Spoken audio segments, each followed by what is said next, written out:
Hello my dear friends, स्वागत है आप सभी लोगों का एक और बेहतर वीडियो में। जितने विद्यार्थी क्लास 10th में हैं और तैयारी कर रहे हैं यूपी बोर्ड 2026 की, तो उन सभी विद्यार्थियों के लिए ये वीडियो काफ़ी इंपॉर्टेंट होने वाला है। इस वीडियो में हम लोग क्या करने वाले हैं, मैथ्स के मोस्ट इम्पॉर्टेंट क्वेश्चन जो है देखने वाले हैं, जो कि आपके एग्जाम के पॉइंट ऑफ व्यू से काफ़ी ज़्यादा महत्वपूर्ण है। ठीक है, तो जैसा कि आप लोग यहाँ पर देख सकते हैं, यहाँ पर आपका दिया गया पहला क्वेश्चन। ठीक है, आई होप आप सभी को दिख रहा होगा। तो पहला क्वेश्चन में क्या बोल रहा है कि दी गई संख्याओं में से अभाज्य संख्या कौन सी है। ये तो बहुत सिंपल सा क्वेश्चन है, आप सभी को आना चाहिए। ठीक है, तो इसमें आपसे क्या पूछा है, अभाज्य संख्या।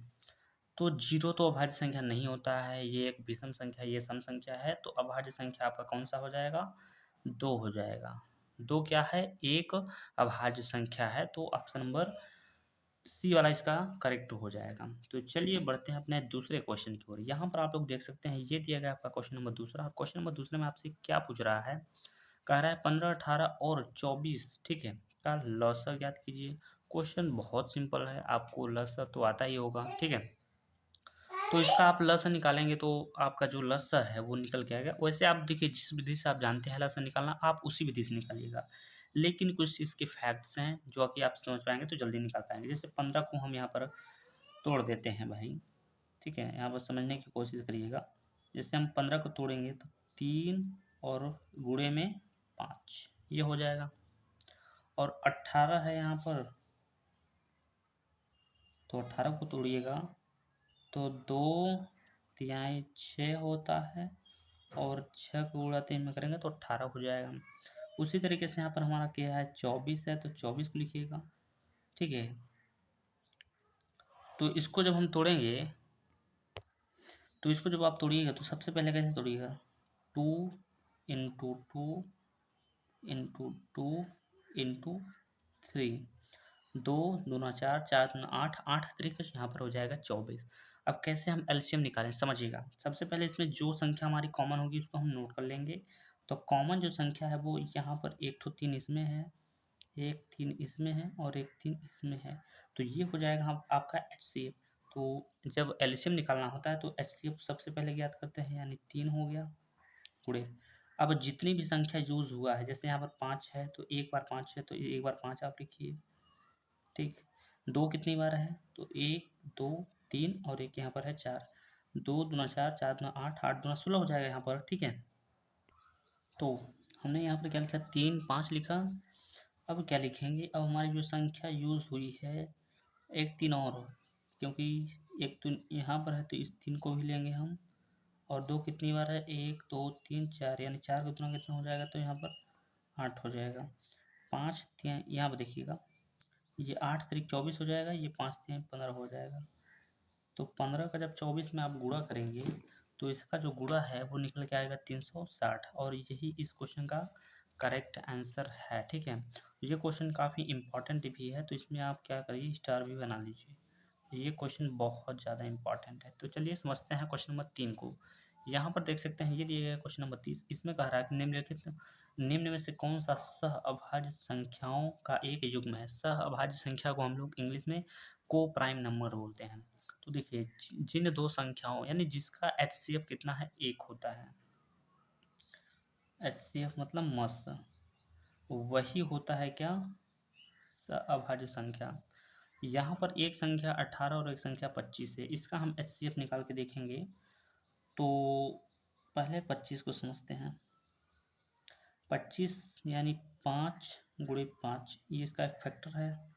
और यहाँ पर क्या है, 18 है, तो 18 को आप तोड़ सकते हैं, 2 दूना 2 तिहाई 6 हो जाएगा, और 6 त्रिक 18 हो जाएगा।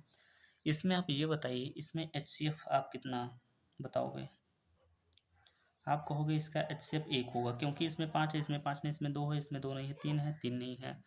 तो जब जिसमें कोई भी संख्या मेल नहीं खाता, यानी मैच नहीं खाता है, तो उसका यानी एचसीएफ कितना होगा, तो एक ही होगा। यानी ये जो 18 है वो 2 से कटेगा, 3 से कटेगा, और 3 से कटेगा, 6 से भी कटेगा।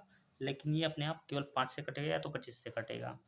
तो इस क्वेश्चन का जो करेक्ट आंसर हो जाएगा वो हो जाएगा ऑप्शन नंबर ए। ठीक है, चलिए बढ़ते हैं अपने नेक्स्ट क्वेश्चन की ओर। यहाँ पर आप लोग देख सकते हैं, ये दिया गया आपका क्वेश्चन नंबर चौथा। क्वेश्चन नंबर चौथे में क्या बोल रहा है, 144 के अभाज्य, ठीक है, अभाज्य में अभाज्य गुणनखंडों की घातों का जो है योग आपको बताना है। तो यहाँ पर क्या है, अभाज्य गुणनखंड करना होगा। तो 100 यहाँ पर इसको समझते हैं। 44 लिखा है 100, तो 144 को हम चाहें तो दो भागों में तोड़ सकते हैं। कैसे? एक हो गया ये 12 और एक हो गया ये 12। ठीक, ऐसे कर सकते हैं। अब इस 12 को हम तोड़ेंगे, दो दूना 4 और 4 तिहाई होता है 12। ठीक, अब इस वाले 12 को तोड़िएगा तो यहाँ पूरा लगा दीजिएगा। दो दूना 4 और 4 तिहाई कितना 12। दो कितनी बार है, 1 2 3 4 बार है। तो यहाँ पर आप दिखा दीजिएगा 2 की पावर 4 गुणे 3 कितनी बार, 1 2 बार है। तो यहाँ पर 3 लिखिए और 3 की पावर 2 दिखा दीजिए। यहाँ पर कह रहा है घातों का योग बताना है भाई। तो घात तो वही होता है जो ऊपर लिखा होता है। तो 4 ये रहा प्लस में ये 2, 4 और 2 कितना हो जाएगा, 6 हो जाएगा। कहने का मतलब ऑप्शन नंबर डी इस क्वेश्चन का जो है करेक्ट आंसर हो जाएगा। तो चलिए बढ़ते हैं अपने नेक्स्ट क्वेश्चन की ओर। तो यहाँ पर आप लोग देख सकते हो, ये दिया गया है आपका क्वेश्चन नंबर यहाँ पर 5वां। ठीक है, प्रश्न नंबर 5। प्रश्न नंबर 5 में कह रहा है यदि एक समबाहु त्रिभुज ए बी सी की भुजा 2a है तो उसके प्रत्येक शीर्ष की लंबाइयाँ ज्ञात कीजिए। क्वेश्चन बहुत ज़्यादा इंपॉर्टेंट है, समझते हैं। तो समबाहु त्रिभुज की जो प्रत्येक शीर्ष की लंबाई ज्ञात करने के लिए आपको एक फार्मूला याद होना चाहिए। क्या? रूट में 3/2 और गुणे में होता है इसकी भुजा। ठीक है, तो अब क्या करिएगा, रूट में 3 को आप ज्यों का त्यों लिखिएगा और बाई 2 को ज्यों का त्यों गुणे। ये ए इसकी भुजा है और ए का मान हमें दिया गया 2a। अब 2 से 2 कैंसिल हो जाएगा, तो इसका मान जो ज्ञात होगा ए का गुणा इसमें करेंगे तो यहाँ पर हो जाएगा a अंडर रूट में 3। तो इस तरीके से इसका आंसर आपका निकल के आ गया है। तो चलिए चेक कर लेते हैं। तो ऑप्शन नंबर ए में ही इस क्वेश्चन का करेक्ट ऑप्शन दिया गया है। तो ऑप्शन नंबर ए ही इस क्वेश्चन का करेक्ट ऑप्शन होगा। ठीक है, तो चलिए बढ़ते हैं अपने नेक्स्ट क्वेश्चन की ओर।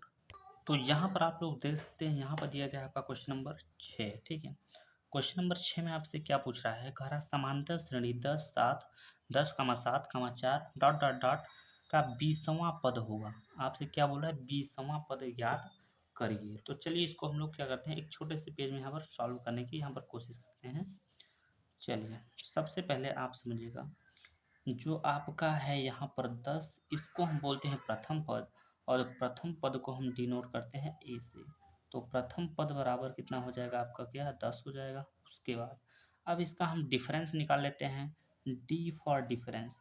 डिफरेंस यानी कि दूसरे वाली संख्या में हम घटाएंगे क्या, पहली वाली संख्या, यानी कि इसको मान लीजिए a1, ये हो जाएगा आपका a2, ये हो जाएगा आपका a3। तो a2 में से जब a1 को घटाएंगे तो आप इसी तरीके घटाएंगे, तो इसका जो घटाना घट के आएगा वो आ जाएगा माइनस में 3 आ जाएगा। तो कहने का मतलब डिफरेंस कितने का है, तो माइनस में 3 का डिफरेंस है यहाँ पर। ठीक है, आगे बढ़ते हैं। आगे हमारा जो है वो n की जो वैल्यू है वो दिया गया है क्या, 20 दिया गया है, क्योंकि हमें 20वां पद ज्ञात करना है। तो इसके लिए एक फार्मूला आपका होता है क्या, फार्मूला समझिएगा। यहाँ पर a n equal to a plus bracket में होता है n माइनस 1 इंटू में होता है d। ये फार्मूला याद करके रखिएगा। तो यहाँ पर a है तो a लिखिएगा, यहाँ पर n के स्थान पे हम क्या लिखेंगे, यहाँ पर n के स्थान पे हम लिखेंगे 20 बराबर a की वैल्यू कितना है, तो a की वैल्यू 10 है तो 10 लिखिएगा, प्लस ब्रैकेट में n है तो n की वैल्यू कितना है, 20 है, 20 माइनस 1 और इंटू में कितना हो जाएगा d।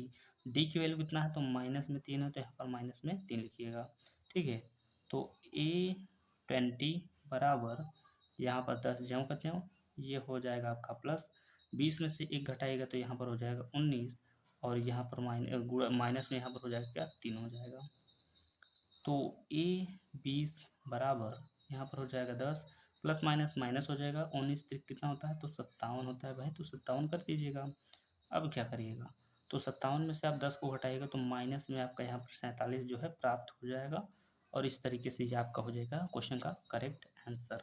तो चलिए समझते हैं कि ये किस ऑप्शन में दिया गया है, देख लेते हैं। तो ऑप्शन नंबर ए में ही दिया गया है, तो ऑप्शन नंबर ए इस क्वेश्चन का करेक्ट ऑप्शन।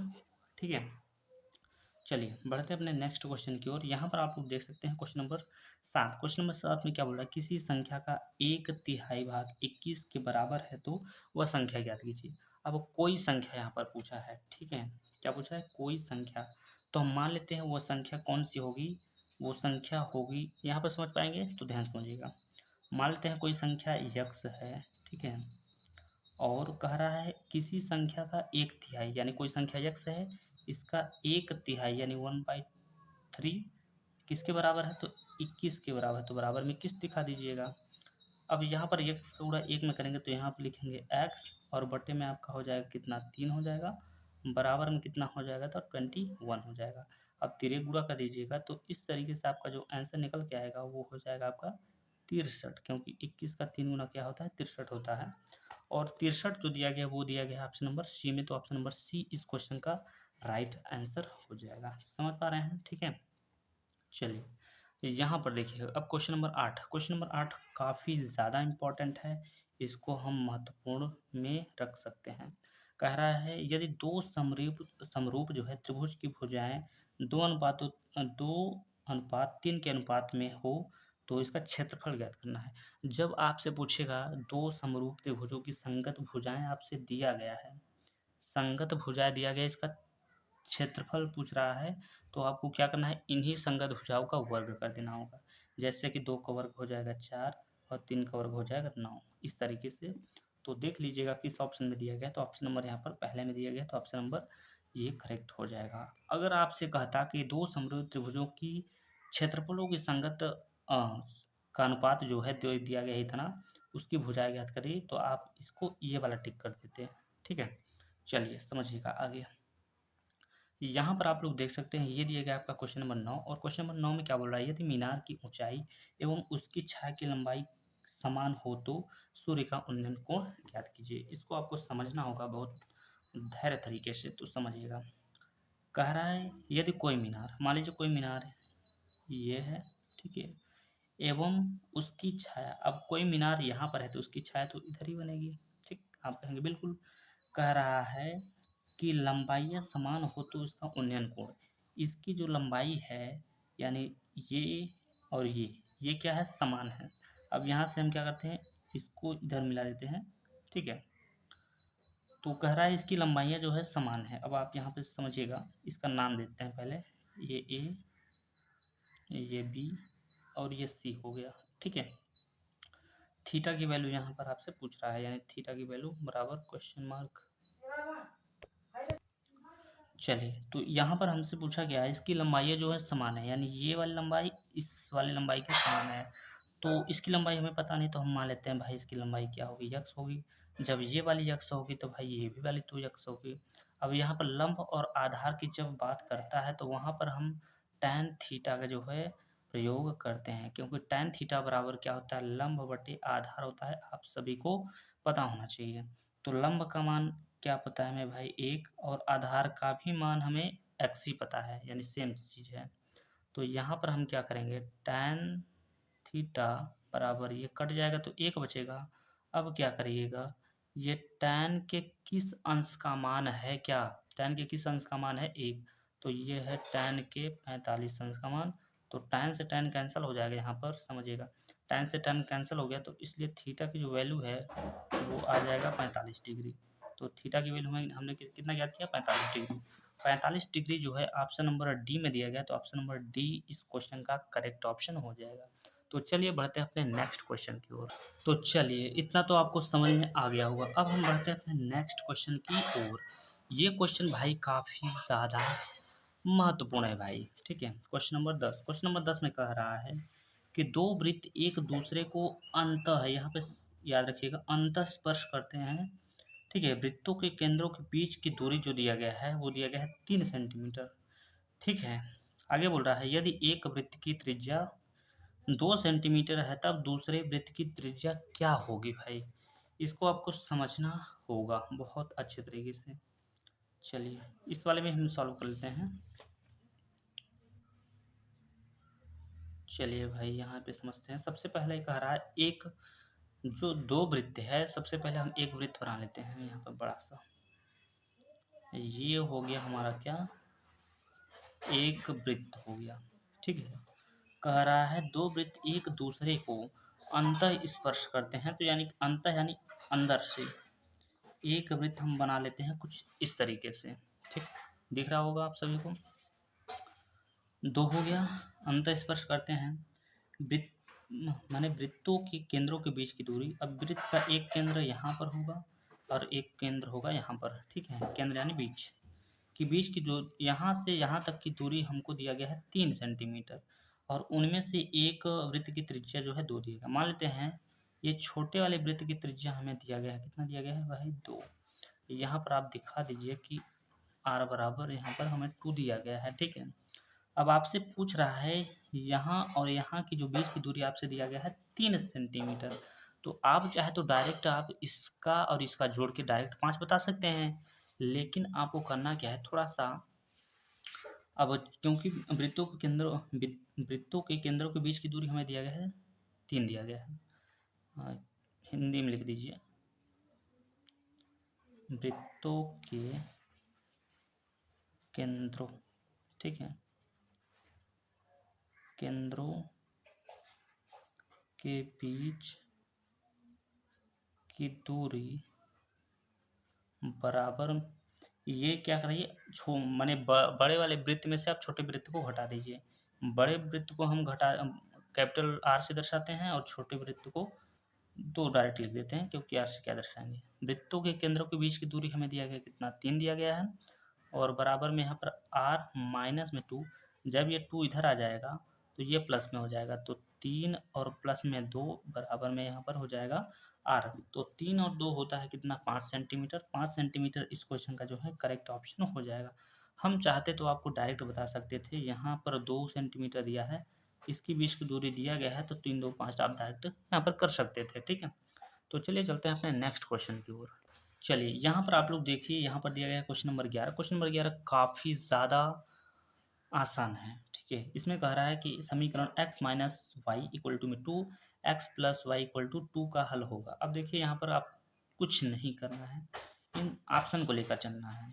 आप जीरो में से अगर मान लेते हैं x का मान हो जाएगा यहाँ पर 0, y का मान 2 हो जाएगा, तो जीरो में से 2 घटाएंगे -2 आ जाएगा, लेकिन यहाँ पर 2 है, तो ये तो ऑप्शन बिल्कुल नहीं होगा। ठीक है,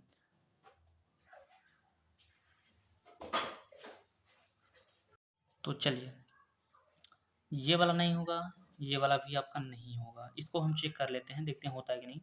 यहाँ पर देखिए, अगर हम घटाएंगे x यानी कि 2 में से 0 घटाएंगे तो 2 ही बचेगा, और 2 प्लस 0 जोड़ेंगे तो भी 2 ही होगा। कहने का मतलब ये हो जाएगा कि अगर हम x का मान रखेंगे 2, तो यहाँ पर हो जाएगा 2 रख दीजिएगा, माइनस में 0 घटाइएगा तो यहाँ पर कितना प्राप्त होगा 2 प्राप्त होगा।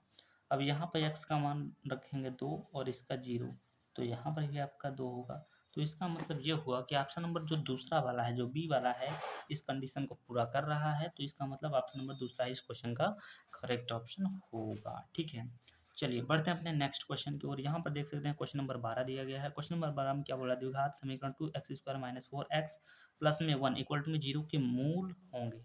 ठीक है, इसको देखिए सॉल्व करना ही पड़ेगा, नहीं तो हम नहीं कर पाएंगे। सबसे पहले जो हमारा इक्वेशन दिया गया है, हम इक्वेशन को लिखेंगे। तो इक्वेशन में हमारा क्या दिया गया है, तो 2, ठीक है, 2x² माइनस में यहाँ पर क्या है 4x और प्लस में 1 इक्वल टू में क्या करेंगे हम 0 लिखेंगे। अब यहाँ से हम ABC का मान निकाल लेते हैं, तो A का मान हमारा हो जाएगा क्या 2 यानी x² का गुणांक, और B यानी x का गुणांक। B का मान है -4 और C बराबर क्या हो जाएगा, तो वो प्लस में 1 हो जाएगा। तो ये हो गया। अब हम यहाँ पे लगाएंगे क्या, विभक्तिकर का फार्मूला। विभक्तिकर का फार्मूला क्या होता है, D बराबर, ठीक है, D बराबर B² माइनस में 4AC, ये फार्मूला होता है। तो B का मान दिया गया -4 दिया गया, तो -4 और इसका क्या करिएगा स्क्वायर करिएगा। माइनस में यहाँ पर हो जाएगा 4 इंटू A का मान हो जाएगा 2 इंटू C का मान 1 हो जाएगा। तो 4 का वर्ग होता है 16 माइनस 2 दूना 4, 4 एकम 4, तो यहाँ पर सॉरी 8 हो जाएगा ना, 2 चौके 8 हो जाएगा। तो यहाँ पर आपका घटकर कितना आएगा 8 आएगा। अब ये क्या है, ये जो है 0 से बड़ा है, और जो 0 से बड़ा होता है उसको हम बोलते हैं वास्तविक व असमान। ठीक है, अब ऑप्शन में तो वास्तविक व असमान तो लिखा नहीं है, असमान का मतलब जो मिलता नहीं है, जिससे हम लोग बोलते हैं भिन्न। तो ऑप्शन नंबर 2 में दिया गया है, यानी बी में दिया गया, तो ऑप्शन नंबर बी ही इस क्वेश्चन का करेक्ट ऑप्शन हो जाएगा। तो चलिए बढ़ते हैं अपने नेक्स्ट क्वेश्चन की ओर। यहाँ पर आप लोग देख सकते हो, ये क्वेश्चन बहुत ज़्यादा इंपॉर्टेंट है। इस पर एक फार्मूला भी होता है जिस पर ये क्वेश्चन लगता है, तो फार्मूला हम बताएंगे आपको। देखिए फार्मूला क्या होता है। यदि किसी बारंबारता बंटन का माध्य आपको दिया गया है और माध्यिका दिया गया है, तो आपसे यहाँ पर बहुलक पूछेगा, ठीक है। चलिए इसको समझते हैं हम। तो देखिए माध्य और माध्यिका दिया है, तो इसका फार्मूला होता है बहुलक बहुलक बराबर 3 माध्यक, ठीक है, 3 माध्यक, और माइनस में क्या होता है, 2 माध्य होता है। ये इसका है सूत्र। तो 3 को ज्यों का त्यों रखिए, गुणे माध्यक का मान हमें कितना, माध्यक को हम माध्यिका के भी नाम से जानते हैं। तो ये हमें दिया गया कितना, 20 दिया गया है, माइनस यहाँ पर 2 हो जाएगा, और इसका दिया गया है 20.5 दिया गया है।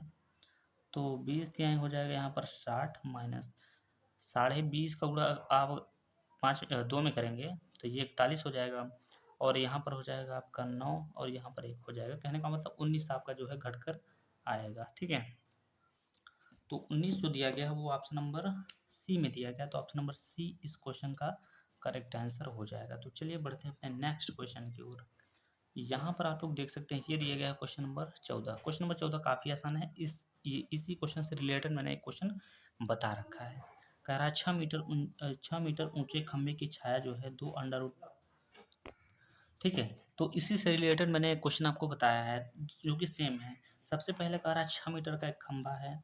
मान लेते हैं भाई 6 मीटर का एक खंभा है, ठीक है। खंभे की जो छाया है, छाया यानी इधर बनेगी, आपकी छाया इधर बनेगी। दो 6 मीटर का ये खंभा है, और 2 अंडर रूट मीटर इसकी छाया बन रही है। 2 अंडर रूट 3 मीटर की छाया बन रही है। इसको मिला दीजिए कुछ ऐसे, ठीक है।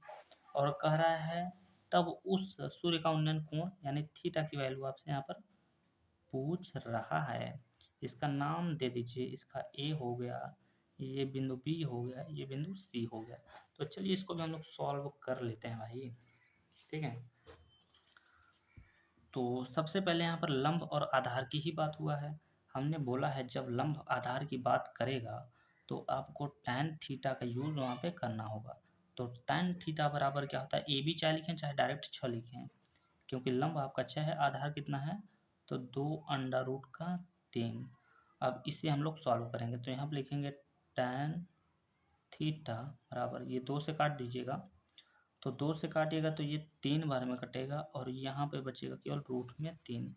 अब रूट में जैसे ही 3 है तो इसका परमेयीकरण भी करना होगा। तो परमेयीकरण करने के लिए हम क्या करेंगे, कुछ इस तरीके का यहाँ पर अंडर 3 से गुणा करेंगे। उसके बाद क्या होगा, यहाँ पर हो जाएगा क्या, tan थीटा इक्वल टू, इसका गुणा करेंगे तो आपका हो जाएगा यहाँ पर कुछ इस तरीके से, यानी 3 अंडर रूट 3 हो जाएगा, और रूट 3 का गुणा रूट 3 में होगा केवल 3 हो जाएगा, तो ये आपका ये कैंसिल हो जाएगा। तो इस तरीके से आपका हुआ कि यहाँ पर हो जाएगा क्या, tan थीटा बराबर यहाँ बचेगा क्या, रूट में 3। अब पता करना होगा ये tan के कितने अंश का मान है भाई, ठीक है। tan के कितने अंश का मान, तो ये जो होता है वो tan के 60 अंश का मान होता है। यानी यहाँ पर लिखिएगा आप tan थीटा बराबर, ये हो जाएगा tan 60 डिग्री। तो tan से tan कैंसिल हो जाएगा, यहाँ पर थीटा की जो वैल्यू है वो आपका यहाँ पर निकल के आ गया है, ठीक है। आई होप आप सभी लोग को समझ में बिल्कुल आ रहा है और आप लोग अच्छे से पढ़ रहे हैं।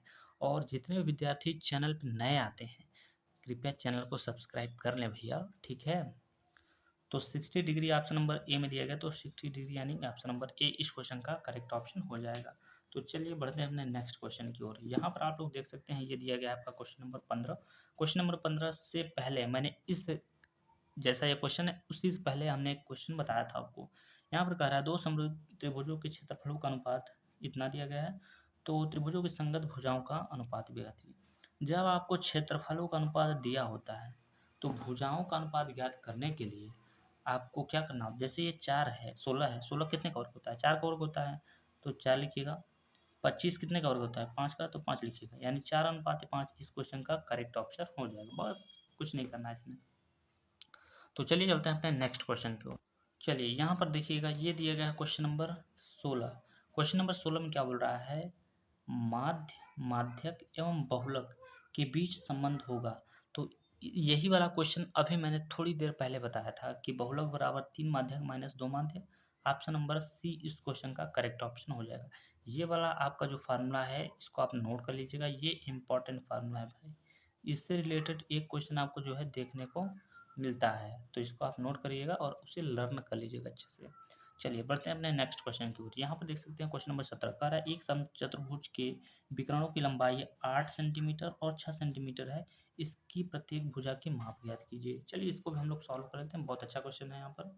ठीक है, इसको थोड़ा बढ़ाते हैं ऊपर इस तरीके से।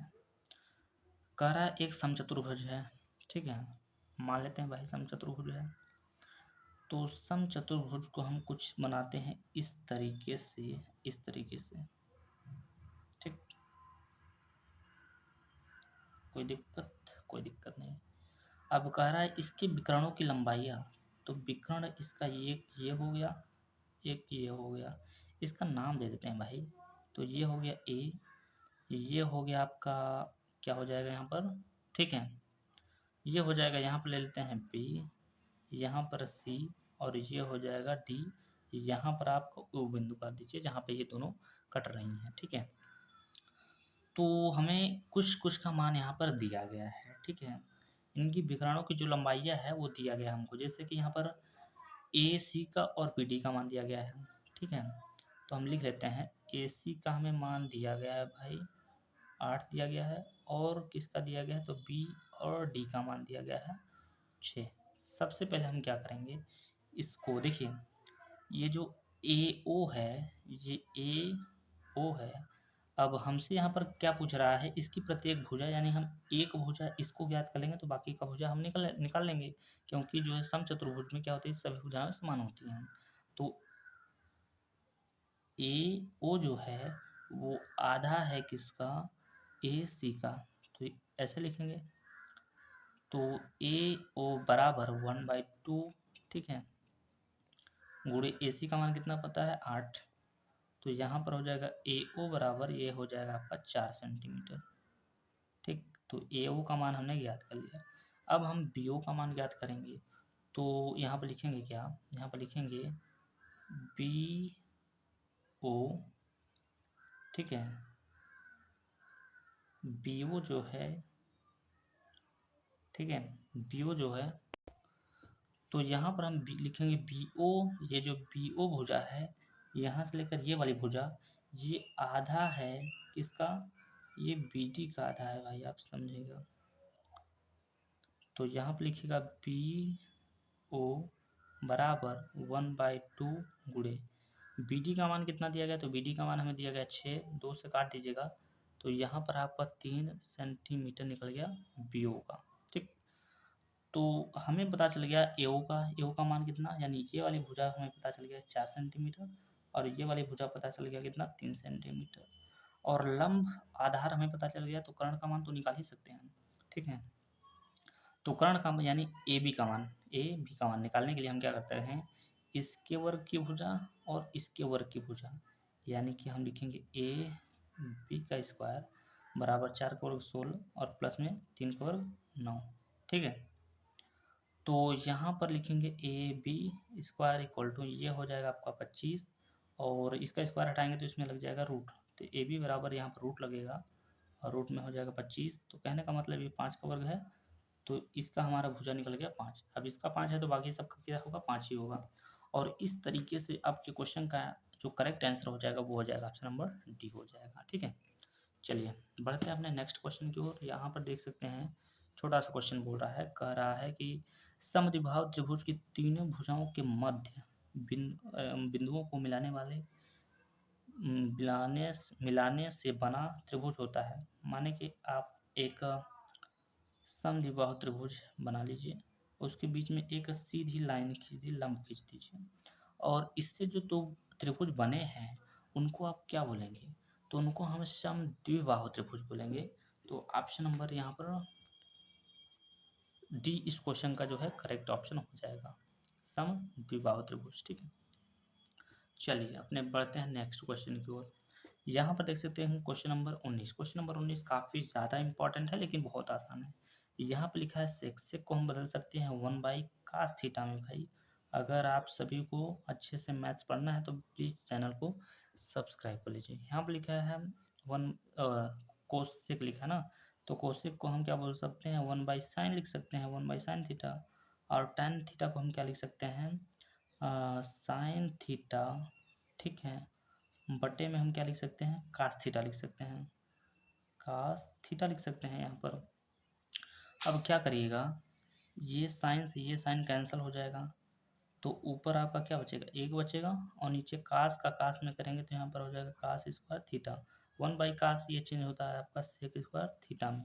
तो सेक स्क्वायर जो थीटा दिया गया वो दिया गया ऑप्शन नंबर ए में, तो ऑप्शन नंबर ए इस क्वेश्चन का करेक्ट आंसर हो जाएगा। तो चलिए इस वीडियो का last question, question number 20। Question number 20 में क्या बोल रहा है कि साइन 90 डिग्री अपान में साइन 90 डिग्री अपान में कास 81 डिग्री का मान होगा। तो देखिए हम साइन को बदलेंगे 90 के पदों में, तो यहाँ पे लिखेंगे साइन, यहाँ पे लिखेंगे 90 माइनस थीटा के स्थान पे हम लिखेंगे इतना 81। क्यों 81 लिखेंगे, क्योंकि इससे हम 81 में से 90 में से 81 घटाएंगे तभी तो हमारा 9 डिग्री बचेगा। ठीक, और नीचे जो आपका है वो कास 81 उसको जेम कहते हैं रहने दीजिए। अब कास 90 माइनस थीटा बराबर ये हो जाए, सॉरी साइन 90 माइनस थीटा बराबर ये हो जाएगा आपका कास थीटा के स्थान पे हम 81 डिग्री लिखेंगे, और नीचे आपका क्या है कास 81 डिग्री है, तो ये कट जाएगा, आपका एक बचेगा। ठीक है, तो एक हमारा दिया गया है ऑप्शन नंबर बी में, तो ऑप्शन नंबर बी इस क्वेश्चन का करेक्ट आंसर हो जाएगा। तो इस वीडियो में हम लोगों ने टोटल 20 क्वेश्चन जो है देखा, जो कि काफ़ी ज़्यादा इंपॉर्टेंट क्वेश्चन थे। ठीक है, तो इस वीडियो में बस इतना ही, मिलते हैं नेक्स्ट वीडियो में, तब तक के लिए जय हिंद जय भारत।